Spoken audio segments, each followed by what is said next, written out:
Yine gözüm yollarda, neredesin? Gündüzüm gece oldu, kederdeyim. Ah, bilemezsin kaç gece gelir diye bekledim. Gelmeyince derdime yenileri ekledim. Yine gözüm yollarda, neredesin?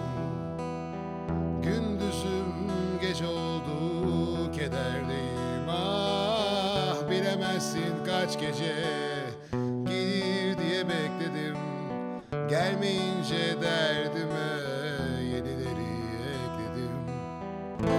Gel yarim ol, sevdalım ol, sultanım ol, fermanım ol, dertlerimin dermanı ol Ercai.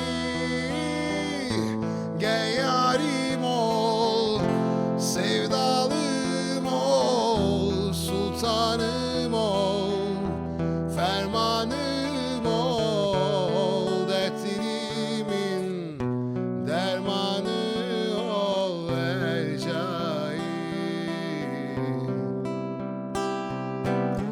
Dolu dolu sevdalar gözlerimde, gönlümde dolanırsın hep o halinle. Ah, uçuşuyor saçların, yaralanmış kalbime.